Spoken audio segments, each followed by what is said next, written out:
जय श्री कृष्णा। आप सभी का दिन शुभ एवं मंगलमय हो। आइए सुनते हैं वैशाख मास की कथा। अध्याय 9। एक बार भगवान विष्णु एवं देवताओं के परम पुण्यमय क्षेत्र नैमिषारण्य में शौनक आदि ऋषियों ने भगवत प्राप्ति की इच्छा से सहस्र वर्षों में पूरे होने वाले एक महान यज्ञ का अनुष्ठान किया। एक दिन उन लोगों ने प्रातः काल अग्निहोत्र आदि नित्य कृत्यों से निवृत्त होकर सूर्य जी का पूजन किया और उन्हें ऊंचे आसन पर बैठाकर बड़े आदर से यह प्रश्न किया। ऋषियों ने कहा, सूर्य जी आप निष्पाप हैं। आपने समस्त इतिहास, पुराण और धर्म शास्त्रों का विधि पूर्वक अध्ययन किया है तथा उनकी भली भांति व्याख्या भी की है। वेद वेत्ताओं में श्रेष्ठ भगवान वादरायण ने एवं भगवान के सगुण निर्गुण रूप को जानने वाले दूसरे मुनियों ने जो कुछ जाना है, उन्हें जिन विषयों का ज्ञान है, वह सब आप वास्तविक रूप में जानते हैं। आपका हृदय बड़ा ही सरल और शुद्ध है, इसी से आप उनकी कृपा और अनुग्रह के पात्र हुए हैं। गुरुजन अपने प्रेमी शिष्य को गुप्त से गुप्त बात भी बता दिया करते हैं। आयुष्मान, आप कृपा करके यह बतलाइए कि उन सब शास्त्रों, पुराणों और गुरुजनों के उपदेशों में कलयुगी जीवों के परम कल्याण का सहज साधन आपने क्या निश्चय किया है। आप संत समाज के भूषण हैं। इस कलयुग में प्रायः लोगों की आयु कम हो गई है। साधन करने में लोगों की रुचि और प्रवृत्ति भी नहीं है। लोग आलसी हो गए हैं। उनका भाग्य तो मंद ही है, समझ भी थोड़ी है। इसके साथ ही वे नाना प्रकार की विघ्न बाधाओं से घिरे हुए भी रहते हैं। शास्त्र भी बहुत से हैं, परंतु उनमें एक निश्चित साधन का नहीं, अनेक प्रकार के कर्मों का वर्णन है। साथ ही वे इतने बड़े हैं कि उनका एक अंश सुन पाना भी कठिन है। आप परोपकारी हैं। अपनी बुद्धि से उनका सार निकालकर प्राणियों के परम कल्याण के लिए हम श्रद्धालुओं को सुनाइए, जिससे हमारे अंतःकरण की शुद्धि प्राप्त हो। प्यारे सूत जी, आपका कल्याण हो। आप तो जानते ही हैं कि यदुवंशियों के रक्षक भक्त वत्सल भगवान श्री कृष्ण वसुदेव की धर्म पत्नी देवकी के गर्भ से क्या करने की इच्छा से अवतीर्ण हुए थे। हम उसे सुनना चाहते हैं। आप कृपा करके हमारे लिए उसका वर्णन कीजिए, क्योंकि भगवान का अवतार जीवों के परम कल्याण और उनकी भगवत प्रेममयी समृद्धि के लिए ही होता है। यह जीव जन्म मृत्यु के घोर चक्कर में पड़ा हुआ है। इस स्थिति में भी यदि वह भगवान के मंगलमय नाम का उच्चारण कर ले तो उसी क्षण से मुक्त हो जाए, क्योंकि स्वयं भय भी भगवान से डरता है। सूत जी, परम विरक्त और परम शांत मुनिजन भगवान के श्री चरणों की शरण में ही रहते हैं। अतः उनके स्पर्श मात्र से संसार के जीव तुरंत पवित्र हो जाते हैं। इधर गंगा जी के जल का बहुत दिनों तक सेवन किया जाए तब कहीं पवित्रता प्राप्त होती है। ऐसे पुण्य आत्मा भक्त जिनकी लीलाओं का गान करते, उन भगवान का कलिमलहारी पवित्र यश भला आत्मशुद्धि की इच्छा वाला ऐसा कौन मनुष्य होगा जो श्रवण न करे। वे लीला से ही अवतार धारण कर नारद आदि महात्माओं ने उनके उद्धार कर्मों का गान किया है। हम श्रद्धालुओं के प्रति आप उनका वर्णन कीजिए। बुद्धिमान सूत जी, सर्वप्रथम प्रभु अपने योग माया से स्वच्छंद लीला आप उन श्री हरि की मंगलमयी अवतार कथाओं का अब वर्णन कीजिए। पुण्य कीर्ति भगवान की लीला सुनने से हमें कभी भी तृप्ति नहीं हो सकती, क्योंकि रसज्ञ श्रोताओं को पद पद पर भगवान की लीलाओं में नए नए रस का अनुभव होता रहता है। भगवान श्री कृष्ण अपने को छिपाए हुए थे। लोगों के सामने ऐसी चेष्टा करते थे मानो कोई मनुष्य हो, परंतु उन्होंने बलराम जी के साथ ऐसी लीलाएं भी की हैं, ऐसा पराक्रम भी प्रकट किया है जो मनुष्य नहीं कर सकते। कलयुग को आया जानकर इस वैष्णव क्षेत्र में हम दीर्घकालीन सत्र का संकल्प करके बैठे हैं। श्री हरि की कथा सुनने के लिए हमें अवकाश प्राप्त है। यह कलयुग अंतःकरण की पवित्रता और शक्ति का नाश करने वाला है। इससे पार पाना कठिन है। जैसे समुद्र से पार जाने वालों को कर्णधार मिल जाए, उसी प्रकार इससे पार जाने की इच्छा रखने वाले हम लोगों से ब्रह्मा ने आपको मिलाया है। धर्म रक्षक, ब्राह्मण भक्त योगेश्वर भगवान श्री कृष्ण के अपने धाम में पधार जाने पर धर्म ने अब किसकी शरण ली है, यह बताइए। व्यास जी कहते हैं, शौनक आदि ब्रह्मवादी ऋषियों के ये प्रश्न सुनकर रोमहर्षण के पुत्र उग्रश्रवा को बड़ा ही आनंद हुआ। उन्होंने ऋषियों के इस मंगलमय प्रश्न का अभिनंदन करके कहना आरंभ किया। सूत जी ने कहा, जिस समय श्री सुखदेव जी का यज्ञोपवीत संस्कार भी नहीं हुआ था, सुतराम लौकिक वैदिक कर्मों के अनुष्ठान का अवसर भी नहीं आया था, उन्हें अकेले ही संन्यास लेने के उद्देश्य से जाते देखकर उनके पिता व्यास जी विरह से कातर होकर पुकारने लगे, बेटा बेटा। उस समय तन्मय होने के कारण श्री सुखदेव जी की ओर से वृक्षों ने उत्तर दिया, ऐसे सबके हृदय में विराजमान श्री सुखदेव मुनि को मैं नमस्कार करता हूँ। यह श्रीमद् भागवत अत्यंत गोपनीय रहस्यात्मक पुराण है। यह भगवत स्वरूप का अनुभव कराने वाला और समस्त वेदों का सार है। संसार में फंसे हुए जो लोग इस घोर अज्ञान अंधकार के पार जाना चाहते हैं, उनके लिए आध्यात्मिक तत्वों को प्रकाशित करने वाला यह एक अद्वितीय दीपक है। वास्तव में उन्हें पर करुणा करके बड़े बड़े मुनियों के आचार्य श्री सुखदेव जी ने इसका वर्णन किया है। मैं उनकी शरण ग्रहण करता हूँ।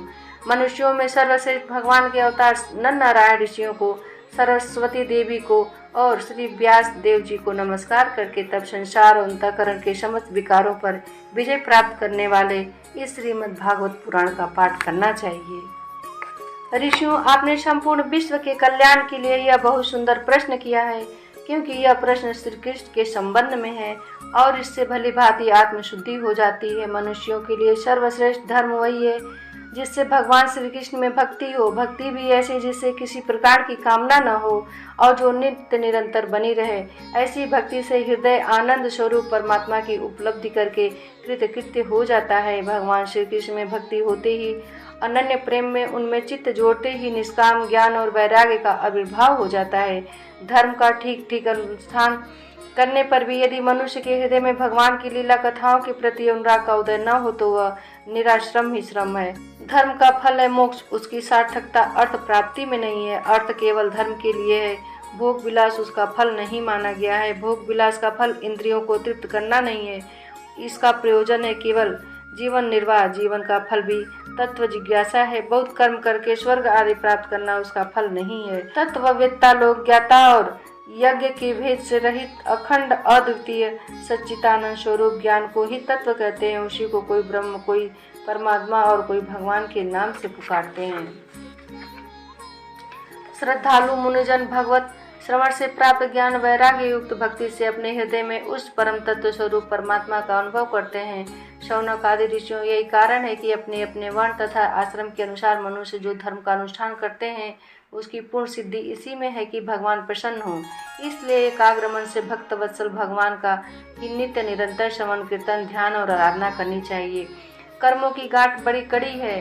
विचारवान पुरुष भगवान के चिंतन की तलवार से उस गांठ को काट डालते हैं। तब भला ऐसा कौन मनुष्य होगा जो भगवान की लीला कथा में प्रेम न करे। शौनक आदि ऋषियों पवित्र तीर्थों का सेवन करने से महत सेवा, तदंतर श्रवण की इच्छा, फिर श्रद्धा, तत्पश्चात भगवत कथा में रुचि होती है। भगवान श्री कृष्ण के यश का श्रवण और कीर्तन दोनों पवित्र करने वाले हैं। वे अपनी कथा सुनाने वाले के हृदय में आकर स्थित हो जाते हैं और उनकी अशुभ वासनाओं को नष्ट कर देते हैं, क्योंकि वे संतों के नित्य सहृदय हैं।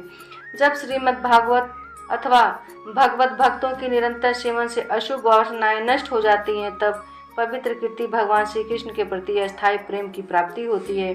तब रजोगुण और तमोगुण के भाव, काम और लोभ आदि शांत हो जाते हैं और चित्त इनसे रहित होकर सत्वगुण स्थित एवं निर्मल हो जाता है। इस प्रकार भगवान की प्रेममयी भक्ति से जब संसार की समस्त आसक्तियां मिट जाती हैं, हृदय आनंद से भर जाता है, तब भगवान के तत्व का अनुभव अपने आप हो जाता है। हृदय में आत्मस्वरूप भगवान का साक्षात्कार होते ही हृदय की ग्रंथि टूट जाती है, सारे संदेह मिट जाते हैं और कर्म बंधन छीड़ हो जाते हैं। इसी से बुद्धिमान लोग नित्य निरंतर बड़े आनंद से भगवान श्री कृष्ण के प्रति प्रेम भक्ति करते हैं, जिससे आत्म प्रसाद की प्राप्ति होती है। प्रकृति के 3 गुण है, सत्व, रज और तम। इनको स्वीकार करके इस संसार की स्थिति, उत्पत्ति और प्रलय के लिए एक अद्वितीय परमात्मा ही विष्णु, ब्रह्मा और रुद्र, ये 3 नाम ग्रहण करते हैं। फिर भी मनुष्यों का परम कल्याण हो तो सत्व गुण स्वीकार करने वाले श्री हरि से ही होता है। जैसे पृथ्वी के विकार लकड़ी की अपेक्षा धुआं श्रेष्ठ है और उससे भी श्रेष्ठ है अग्नि, क्योंकि वेदोक्त यज्ञ आदि के द्वारा अग्नि सद्गति देने वाला है। वैसे ही तमोगुण से रजोगुण श्रेष्ठ है और रजोगुण से भी सत्वगुण श्रेष्ठ है, क्योंकि वह भगवान का दर्शन कराने वाला है। प्राचीन युग में महात्मा लोग अपने कल्याण के लिए विशुद्ध सत्वमय भगवान विष्णु की ही आराधना किया करते थे। अब भी जो लोग उनका अनुसरण करते हैं वे उन्हीं के समान कल्याण भाजन होते हैं। जो लोग इस संसार सागर से बाहर जाना चाहते हैं वे यद्यपि किसी की निंदा तो नहीं करते, न किसी में दोषी देखते हैं, फिर भी घोर रूप वाले तमोगुणी, रजोगुणी, भैरववादी भूपतियों की उपासना न करके सत्वगुणी विष्णु भगवान और उनके अंश कला स्वरूपों का ही भजन करते हैं। परंतु जिसका स्वभाव रजोगुणी अथवा तमोगुणी है वे धन, ऐश्वर्य, संतान की कामना से भूत, पितर और प्रजापतियों की उपासना करते हैं, क्योंकि इन लोगों का स्वभाव उनसे मिलता जुलता होता है। वेदों का तात्पर्य श्री कृष्ण में ही है। यज्ञों के उद्देश्य श्री कृष्ण ही हैं। योग श्री कृष्ण के लिए ही किए जाते हैं और समस्त कर्मों की परिसमाप्ति भी श्री कृष्ण में ही है। ज्ञान से ब्रह्म स्वरूप श्री कृष्ण की ही प्राप्ति होती है। तपस्या श्री कृष्ण की प्रसन्नता के लिए ही की जाती है। श्री कृष्ण के लिए ही धर्मों का अनुष्ठान होता है और सब गतियाँ श्री कृष्ण में ही समा जाती है। यद्यपि भगवान श्री कृष्ण प्रकृति और उसके गुणों के अतीत हैं, फिर भी अपने गुणमय माया से जो प्रपंच की दृष्टि से हैं और तत्वों की दृष्टि से नहीं हैं, उन्होंने ही सर के आदि में इस संसार की रचना की थी। ये सत्व रज और तम तीनों गुण उसी माया के विलास हैं। इनके भीतर रहकर भगवान इनसे युक्त सरीखे मालूम पड़ते हैं। वास्तव में तो वे परिपूर्ण विज्ञान आनंद घन है। अग्नि तो वस्तुतः एक ही है, परंतु जब वह अनेक प्रकार की लकड़ियों में प्रकट होती है तब अनेक सी मालूम पड़ती है। वैसे ही सबके आत्मरूप भगवान तो एक ही है, परंतु प्राणियों की अनेकता से अनेक जैसे जान पड़ते हैं। भगवान ही सूक्ष्म भूत, तन्मात्रा, इंद्रिय तथा अंतःकरण आदि गुणों के विकारभूत भावों के द्वारा नाना प्रकार की योनियों का निर्माण करते हैं और उनमें भिन्न भिन्न जीवों के रूप में प्रवेश करके वे ही संपूर्ण लोकों की रचना करते हैं और देवता, पशु, पक्षी, मनुष्य आदि योनियों में लीला अवतार ग्रहण करके सत्वगुण के द्वारा जीवों का पालन पोषण करते हैं। अब सुनते हैं वैशाख मास महात्म्य। इतनी सुनकर मिथिलेश ने पूछा कि हे ब्राह्मण, इक्ष्वाकु वंश के राजा ने जल और अन्न का दान नहीं किया, इसी से वह चातक और छिपकली की तथा साधु महात्माओं की सेवा न करने से गिद्ध योनि में आया, परंतु आपने बतलाया कि वह 7 जन्म तक कुत्ते की योनि में आया। उसने केवल संत महात्माओं की सेवा नहीं की, सो उसका फल उसको न मिलता। उसने किसी को कष्ट भी नहीं दिया, सो बिना कारण ही उसको कुत्ते की योनि क्यों मिली? इसका मुझको संशय है। कृपा करके आप मेरी शंका का समाधान करिए।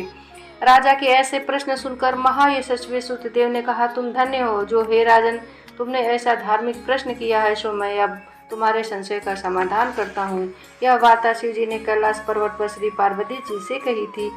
सब लोगों की रचना कर उनको परलोक और लोक 2 प्रकार की स्थिति बतलाई और उनकी स्थिति के निमित्त 3 भेद बतलाए, जल सेवा, अन्न सेवा और औषधि सेवा। यह तीनों इस लोक की स्थिति के हेतु हैं तथा साधु सेवा, विष्णु पूजा और धर्म यह तीनों परलौकिक स्थिति के हेतु हैं। जैसे ऐहिक कर्म से धन संपत्ति आदि प्राप्त हो सकते हैं, वैसे ही परलौकिक क्रियाएं भी कभी कभी दुख का कारण भी हो जाती हैं। जैसे यहाँ पर एक पुराना इतिहास कहते हैं, एक समय दक्ष प्रजापति महादेव जी को यज्ञ में बुलाने के लिए कैलाश पर गए। तब उनको आए देखकर श्री महादेव जी खड़े नहीं हुए, क्योंकि शिव जी ने सोचा कि मैं सनातन हूँ और यह सब देवता यज्ञ में भाग लेने वाले सेवक के समान है, इसलिए स्वामी का सेवक के आने पर, पति का पत्नी के आने पर, गुरु का शिष्य के आने पर उठना आवश्यक नहीं है। यही सब शास्त्रों का मत है।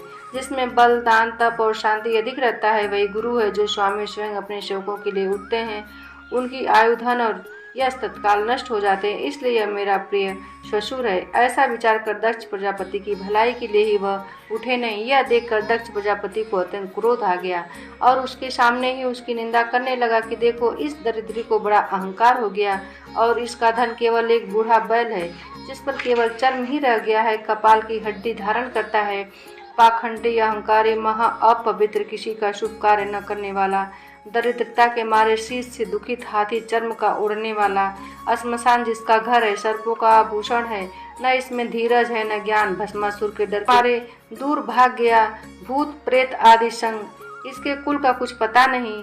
दुरात्मा नारद ने ब्रह्मा की इसकी बड़ाई की, जिससे मैंने अपनी कन्या सती का विवाह इसके साथ कर दिया। जैसे कुम्हार का घड़ा चंडाल के घर पहुंचने से किसी का नहीं रहता, वैसे ही मेरी कन्या का मुझसे कोई प्रयोजन नहीं। इसी प्रकार दक्ष प्रजापति शंकर और सती को यज्ञ का निमंत्रण न देकर और कुवाक्य कहकर चला गया और यज्ञ स्थान में ऋत्विक और मुनियों के साथ लेकर विधि पूर्वक यज्ञ करने लगा। इस यज्ञ में ब्रह्मा और विष्णु भी नहीं आए, परंतु सिद्ध, चारण, गंधर्व, यज्ञ, राक्षस, किन्नर और सब देवता यज्ञ में आए। सती को यह लालसा उत्पन्न हुई कि किसी प्रकार यज्ञ का औषध देखूं और अपने संबंधियों से मिलूं। महादेव जी के रोकने पर भी वह न मानी और जाने का निश्चय कर लिया। शिव जी ने कहा कि हे भद्र, दक्ष सदैव सभा में बैठकर मेरी निंदा करता है, वह तुमसे सहन न हो सकेगा और तुम अवश्य अपना शरीर त्याग दोगी, अतएव तुम अपने पिता के घर। इस प्रकार समझाने पर भी सती न मानी और चुपचाप चल दी। तब पीछे जाकर नंदी ने उसको अपनी पीठ पर बिठा लिया और कितने ही भूत प्रेत आदि उनके संग हो गए। तब वो अपने महल में पहुंची तो किसी ने भी उनके साथ कोई बात नहीं की। तब शिव जी की बात याद करके वह यज्ञशाला में गई, जहाँ पर सभा के लोग सती से कुछ भी न बोले। सती चुपचाप वहाँ पर खड़ी रही और रुद्र की आहुति तक पिता की चेष्टा देखती रही। जब दक्ष ने रुद्र नहीं दी तो सती ने क्रोध युक्त होकर कहा कि जो बड़ों का अपमान करते हैं उनका कल्याण नहीं होता। तुमने सारे जगत के रचयिता अविनाशी रुद्र को आहुति नहीं दी। यहाँ जितने ऋषि मुनि महात्मा एकत्रित हुए हैं, इन्होंने तुमको सद्बुद्धि नहीं दी। ऐसा प्रतीत होता है कि विधाता तुम्हारे साथ इनके भी प्रतिकूल है।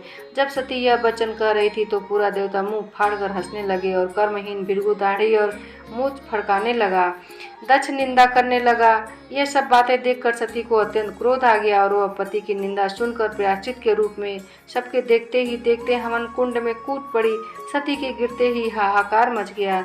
शिव जी के गण भागकर शिव जी के पास आए और सारी कथा सुनाई। महादेव ने कालांतर रूप हो क्रोध से अपनी जटा उखाड़कर पृथ्वी में दे मारी, जिससे बड़ा बलवान महाकाय वीरभद्र उत्पन्न हुआ।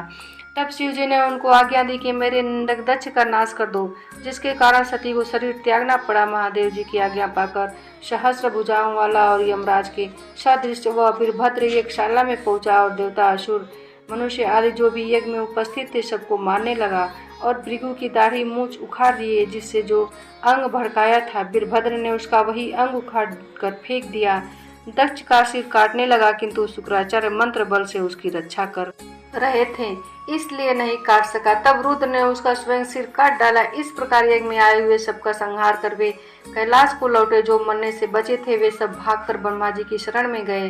ब्रह्मा जी उनको साथ लेकर कैलाश में गए और वहां जाकर अनेक प्रकार से समझा बुझाकर श्री शिव जी को शांत कराया। फिर महादेव जी को साथ लेकर यज्ञशाला में पहुंचे।